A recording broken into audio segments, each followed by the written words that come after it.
Hello YouTube and welcome back to The Zone, where today, ladies and gentlemen, I've alluded to in the past few videos now that among getting my life getting back on track in terms of getting re-involved in some of the things that I loved, I wanted to check out apparently a manga that quote-unquote breaks people, courtesy of Super Eyepatch Wolf. Now, Super Eyepatch is a very, kind of like Frederick in many ways. He's a very, very well-respected sort of documentary type maker on YouTube, which is one of the most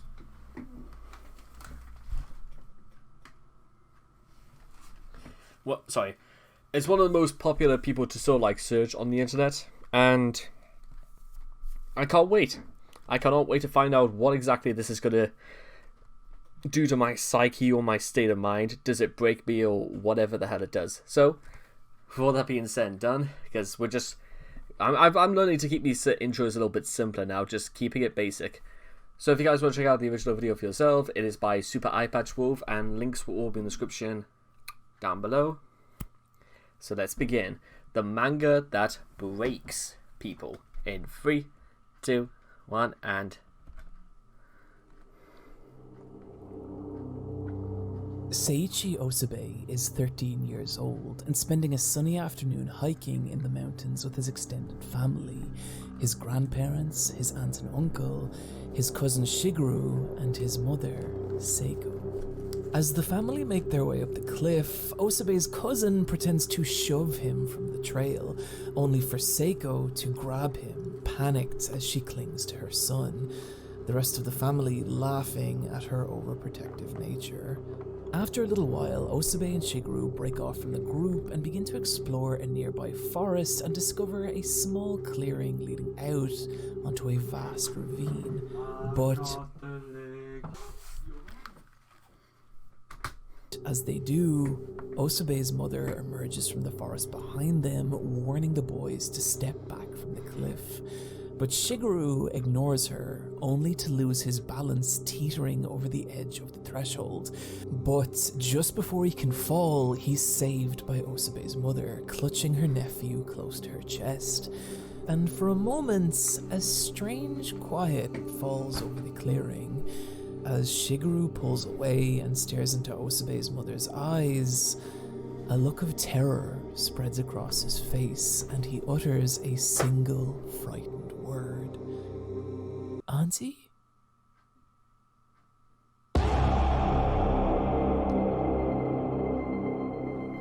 Osabe, paralyzed in silent horror, watches his cousin's body vanish over the edge of the cliff, his terrified eyes slowly moving to his mother before she turns to him and just smiles.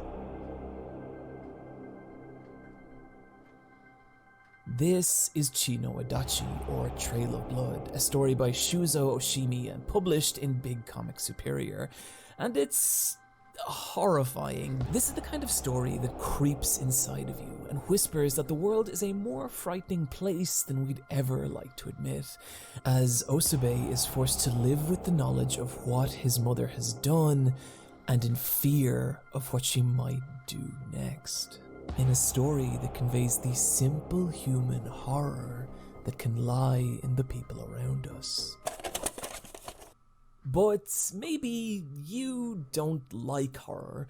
Maybe what I just described sounds like a very, very bad time. And you know what? While in a way you're not wrong, you are also the person I'm making this video for. See, I think to a lot of people, horror is still seen as a cheaper or less than form of entertainment, something designed to scare and startle like a rickety amusement park ride. And hey, I recently watched a film about a haunted elevator. I love me some good popcorn horror, but the idea that that's all horror can be is what I think keeps a lot of people away from the genre. And that's a viewpoint I've really tried to fight back on with these videos. And so before we dive into A Trail of Blood, I first want to answer a little question, and that is, why horror? When you really peel it back, there are two instincts that have kept the human race going. lust and fear. Lust has kept us existing, but it's fear that's kept us alive. Without fear, we'd never have escaped our natural predators or devised the means to overcome them. Fear is an intrinsic part of being human, and all that horror is the commodification of that fear. Since humans have emerged as the undisputed champions of the food chain, our relationship with fear has changed a lot. Outside some very unusual and specific circumstances, most people will go through their lives without ever having to confront the pure terror of a natural predator. And while people not getting eaten is mostly a very good thing, it does mean that we've lost touch with an ancient and intrinsic part of who we are. And what horror does is let us reconnect to that part, letting us discover things about ourselves in a way that no other type of entertainment really can. Specifically, what I want to talk about today, however, is horror through imagery. Horror can be incredibly powerful just through a still image, and you can see this throughout history in any number of unsettling classical paintings, or even in the old medieval sea maps, which featured detailed drawings of horrific sea creatures that potentially lay in wait in the cold darkness of the ocean. My extensive research shows that these creatures did not actually exist, but the reason they were there was likely to frighten sailors in order to keep them away from more mundane dangers like unknown or turbulent waters. Possibly my favorite example of historical horror-based imagery, however, are the 15th and 16th century paintings of hell, and particularly from the artist Hieronymus Bosch. And I love these paintings. I mean, just imagine that you are a medieval farmer. You've spent your days toiling in the fields, and then you're going to go pay a visit to somebody playing the hurdy-gurdy and all is right with the world. Tending to your livestock, never having laid eyes on anything that wasn't part of the natural world. And then just imagine the sheer mind-numbing terror you'd feel upon seeing these paintings. How much more frightening and real the existence of a horrifying afterlife would become in that moment. Horror imagery even had a massive boom in the 50s and 60s, appearing on the cover of pulp horror magazines and in the pages of Western horror comics. A movement that was unfortunately stamped out by massive public and academic backlash, something that I feel that Western horror comics have only really started to recover from in the last 2 decades. But where you can find horror imagery still alive and thriving is in the pages of Japanese manga. Like the US, 50s Japan had a massive horror comics boom driven by titles like Kitaru of the Graveyard, introducing audiences to the creatures of Japanese folklore. But without the same conservative backlash, that scene was able to grow and thrive and produce many amazing horror authors, like Kazuo Umezo, Hideshi Hino, or Suehiro Maro, all with their own distinctive brand of visual horror. And this is something I love about horror manga. I think horror is at its best when it's intense and personal, and because manga can be produced by a single person at a relatively low cost, at least compared to games or movies, it means that there's more room for weird experiments. That's gotta be a Junji Ito comic. Probably one of the greatest horror manga artists there's ever been. Experimental, personal kinds of horror, letting each author carve out their own distinctive brand of fear. Take one of the all-time best, Junji Ito, for example. He's a master of distortion, taking things from the natural world and corrupting them. House cats, aquatic life, the human body, the horror of his images coming from both the prospect of being faced with these hideous, unknowable creatures, but also becoming them. The feeling of our own bodies warping and distorting and slowly turning against us, trapping us in prisons of our own flesh. That is a very specific kind of fear, but compare that to the images of Koji Matsumoto, whose illustrations capture the simple, morbid horror of encountering creatures far larger and more dangerous than you are, creating these nightmarish images where humanity is no longer the apex predator, but small, weak, and frightened. Both these artists are incredible at creating strong visual horror, but the kind of horror those images convey is totally different. And so, with that in mind, I want to now ask the question, what is the horror of Trail of Blood? And the answer to that is the simple, intimate horror of human emotion. A lot of Oshimi's stories focus on emotionally vulnerable people trapped in awful situations that slowly push them towards breaking point. Like Inside Mari, a body swap story about a young college dropout who awakens one morning to find himself in the body of a high school girl. But where this scenario is usually used for romantic hijinks, Inside Mari is a disturbing look at identity, obsession, and the feeling of losing yourself in another person. And this is a common theme with Oshimi. He writes about characters going through disturbing, frightening changes, whether it's direct allegories for puberty like his vampire manga Happiness, or more subtle series like Aku no Hana, Flowers of Evil, the story of a teenage love triangle that gradually spirals its characters into darker, more violent versions of themselves. I had to cut out a big paragraph about Flowers of Evil because it didn't flow with the rest of the video, but it's really good and you should read it and not watch it, and okay. And what makes these stories so disturbing is how Oshimi is able to take these intimate, frightening moments in people's lives and trap the reader in them, making us feel everything these characters would feel. And to show you what I mean here, I want you to imagine that you are a small child walking in the park with your mother, but your little legs can't keep up with her, and she shouts at you to hurry it up. And as she drifts further and further away and begins to disappear over the horizon, you call out to her, only for her to stop and look at you like this.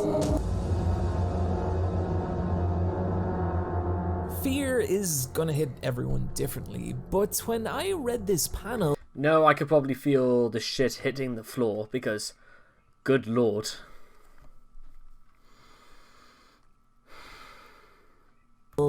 It filled me with what I can only describe as sheer pants-shitting terror. And what makes this scene so frightening is how Oshimi visually traps us in this moment. The entire scene unfolding from first person, forcing us to embody this small child, meaning that this first page carries the uncomfortable sinking feeling of losing your parents at a supermarket. But then when we turn the page and reveal this furious face contorted in hate, this woman isn't staring at a character in the story, she's staring at us. And it's frightening, but it's this kind of subtle visual horror that makes Oshimi's work so disturbing.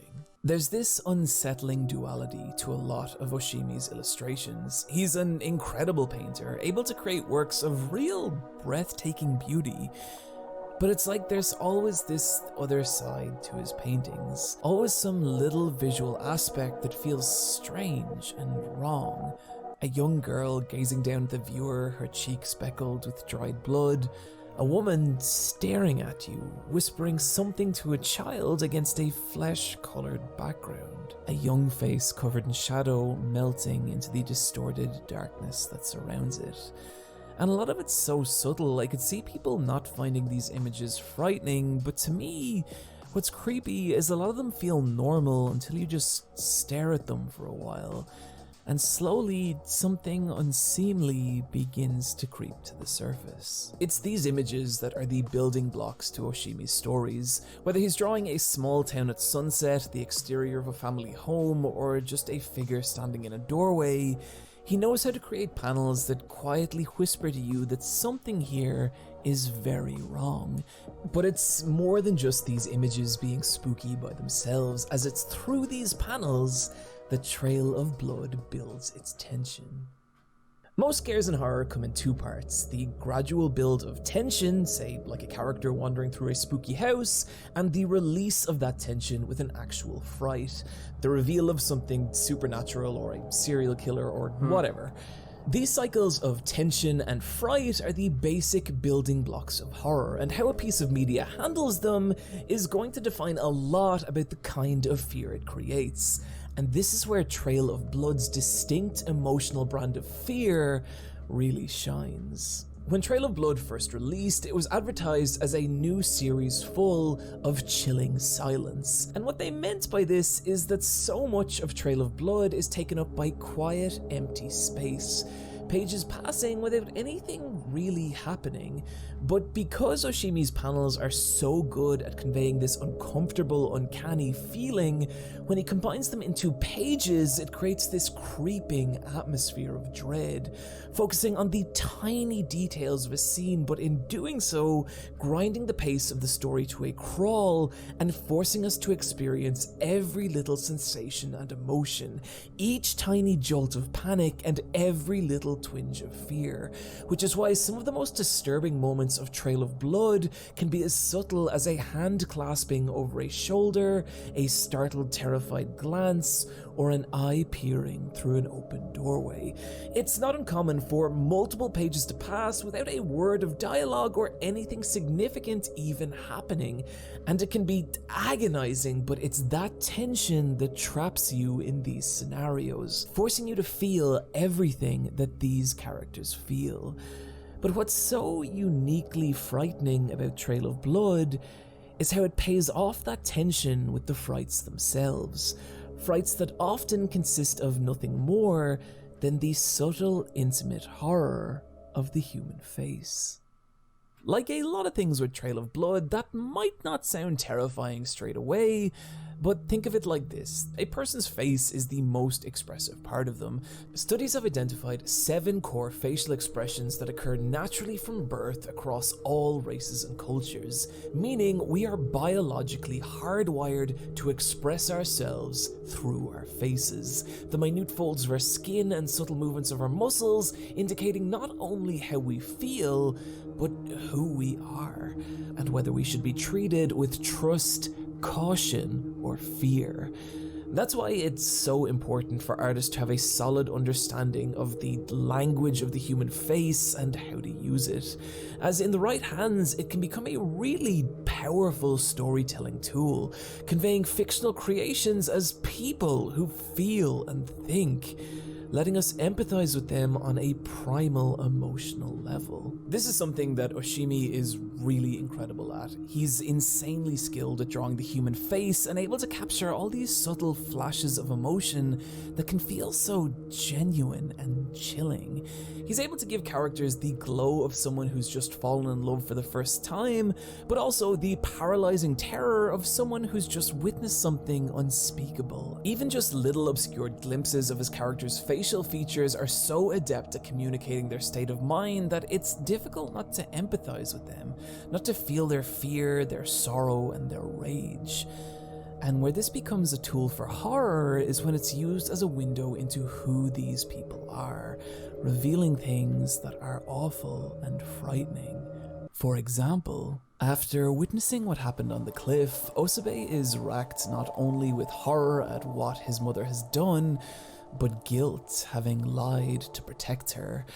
But there's also this small issue that Osabe's cousin actually survived. Brain damaged and comatose, but alive. But as he begins to recover, the truth starts to seep out. Osabe's aunt slowly piecing together what really happened. And so when one day she appears in front of Osabe's school offering him a lift home, it's already kind of horrifying, the two riding in silence against a creeping sense of dread until finally she casually confronts Osabe about what really happened.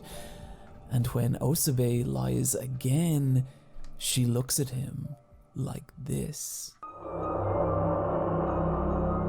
This is the face of a woman who's just realized her sister-in-law tried to kill her son and that her nephew is lying to her about it, and it's horrifying. This is how Trail of Blood scares you. It creates these disturbing, frightening scenarios, building the tension of these scenarios through its panels, and then crescendoing that tension with these horrifying revelations about its characters, conveyed purely through their facial expressions. And it's this cycle of horror that makes Trail of Blood so unique and uncomfortable. And there's one more instance of this I want to talk about, but this time one that touches on the core horror of Trail of Blood. It starts with Osabe returning home from school, but as he does, he hears angry shouting coming from the back of his home. And when he draws closer, he finds his parents arguing, his father furious as to why Seiko hasn't visited her nephew in the hospital, and storms away. Seiko falls to her knees, silence, but after a moment, she begins murmuring, whispering something about wanting it all to disappear, but then begins speaking in a strange voice, as if to a child, waving her hands in the empty air as if stroking someone and holding them, telling them to put on their shoes and that it's time to go. Seichi realizing with horror that she's speaking to a delusional version of him as a child, and as he peers into her eyes, he sees this. This is the face of a woman lost in a blissful, frightening delusion, one whose grasp on reality has slipped and they have now fallen into a deep, violent madness. And now there's no telling what they might do to her family, to her husband, to even her own son. And it's all there, plain to read on her face. There's no pleasant way to put this, but Trail of Blood is a story about a mother slowly going insane and potentially hurting her own child. And that's a subject so taboo that precious few pieces of horror ever even go near it, and reasonably so. Parents harming their children is a deeply upsetting and unnatural concept. And if you're sensitive to material like that, I'd think very carefully about whether this is a story you want to experience. As the reason I spend so much of this video talking about how the horror is conveyed visually is because of how intimate and frightening it makes it feel, and particularly around Seiko. Osobe's mother is terrifying, easily one of the most frightening characters I've ever experienced in horror, and so much of that is how she's presented to us like a mother. Early chapters are littered with panels and scenes where we view her from first person, as she watches us from the edge of a classroom, looks down on us as we hold her hand, or as she peers deep into our eyes, filling the page and making it feel like her face is just inches away from our own. And it's from that intimate perspective we're given the quiet, horrifying breakdown of this woman, someone who for years has endured a life she never wanted, each passing day pushing her closer towards her breaking point, slowly cracking her open and letting something evil and horrifying creep in. This is why I think the moment on the cliff is so horrifying. It's a moment where for a second Osobe, this young kid, sees what his mother really is. He sees that the person who has loved and protected him his entire life is also something terrifying and hateful. And there's a real pure horror in that moment, but there's also something kind of human there too. Most people spend their childhood idolizing their parents, seeing them as these infinite heroic protectors who will set everything right. But as we get older, we realize that they are not that they are just people. People who are as flawed and fallible and capable of evil as anyone else. And that's a pretty frightening realization for most people. And all Trail of Blood does is it takes that feeling and drags it into a searing, horrifying light. And in doing so, exposing it, confronting us with the uncomfortable truth that the people we love are just people, and that in them lies the capacity for great evil. And that's why I love horror. It can be silly and fun and cathartic, but it can also let us engage with the darkest parts of being human, and in doing so, help us understand them. That's why it bothers me when I feel like there's still misconceptions about horror. If you look at the list of the most profitable films of all time, horror or things that are horror adjacent take up nearly half the list. And yet, in the near 100-year-long history of the Oscars, only 6 horror movies have ever been nominated for Best Picture, and none have won. And sure, who cares about the Oscars? But I do think that disparity shows that to a lot of people, horror is still considered cheap or less than. But to me, the opposite's true. Horror can be anything. By distorting reality and breaking taboos, it lets us experience existence at its most frightening, and in doing so, breaking us open and revealing truths like nothing else can. And that's what I think a trail of blood does. Friends, thank you for joining me today. I hope you had a good time with this video, and if you did...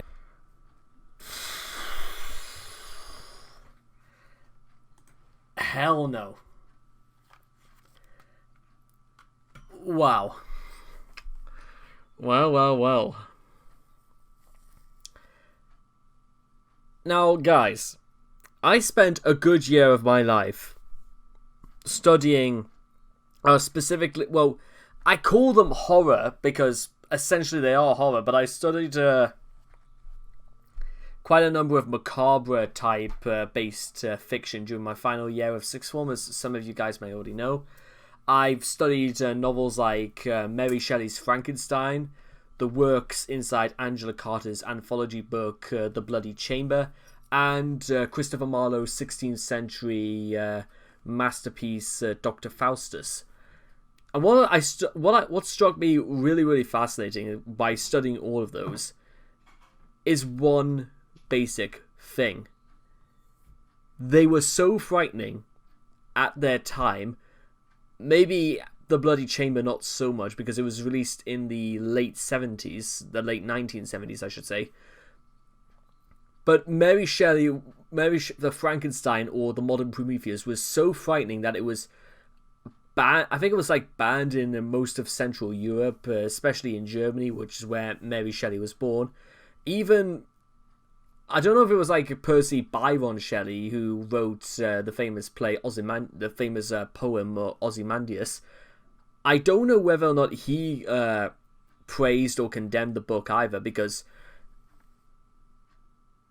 even like I would have been nervous if I knew anybody who wrote something as terrifying as Frankenstein.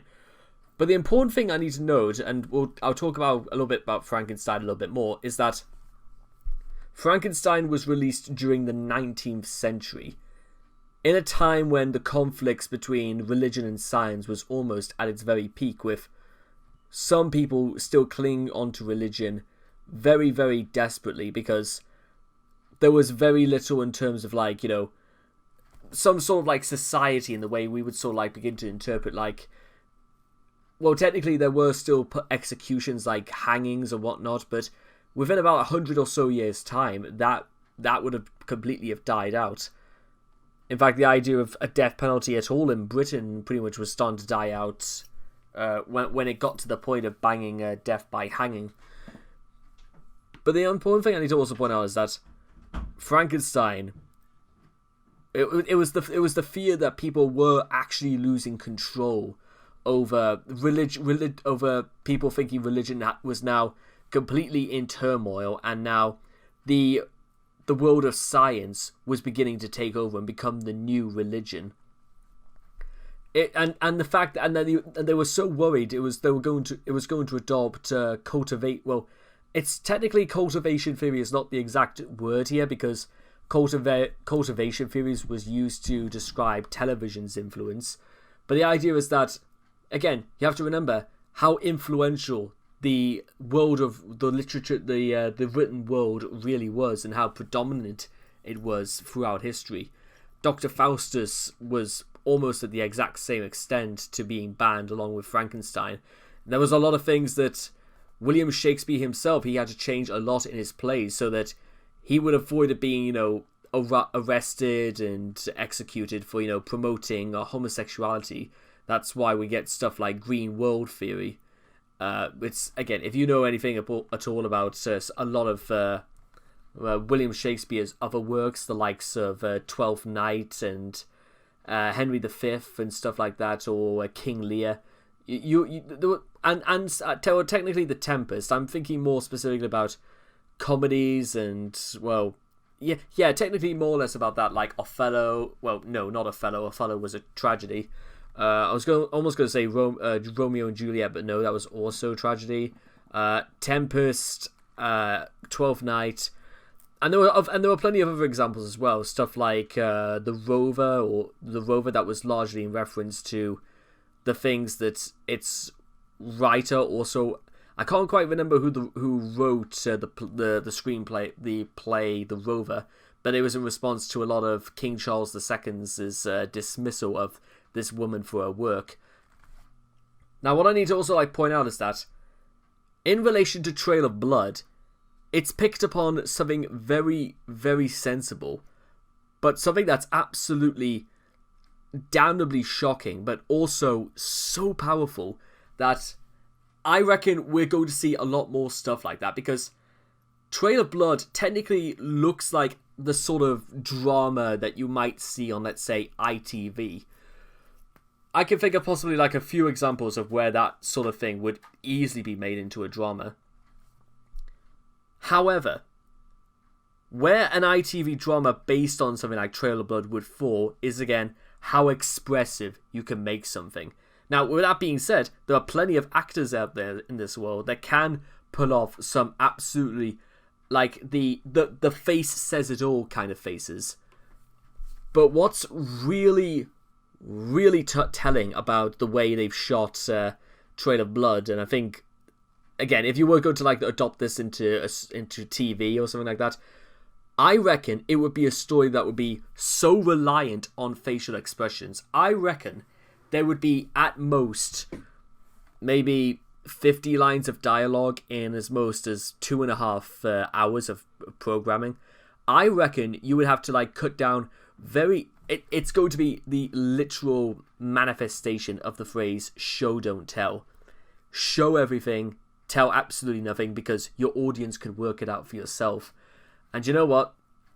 Maybe that could be a way to revolutionize the idea of horror by having everything on display, by having nothing that really needs any overt exposition.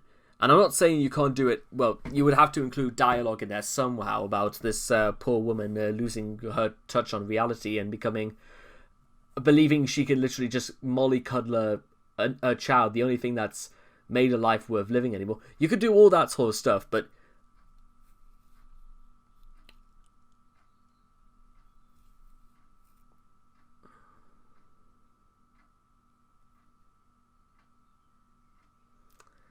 it's happened again, ladies and gentlemen. It's just Trail of Blood has given me an idea. Trail of Blood from lacerating skies, bleeding its horror. Now I'm destruction, but I now shall Trail of Blood. It's not quite the same as Slayer, but I'm gonna check out Trail of Blood. I gotta buy that. I gotta know exactly what on earth happens. Because they've given away they've said too much without me not wanting to know how it ends. It's as simple as that. So anyway, I hope you guys have enjoyed this reaction video. Please leave your thoughts and comments in the comment section down below. Let me know what you guys thought of the manga that quote-unquote breaks people, Trail of Blood. The video produced and made by Super Eyepatch Wolf. Please make sure to check his channel as well. There's so much more I'm going to be talking about with that channel as well. Please also make sure to also like and subscribe to get daily notifications when my videos come out. And I hope to see you guys again in the next reaction video. Take care. Bye-bye for now.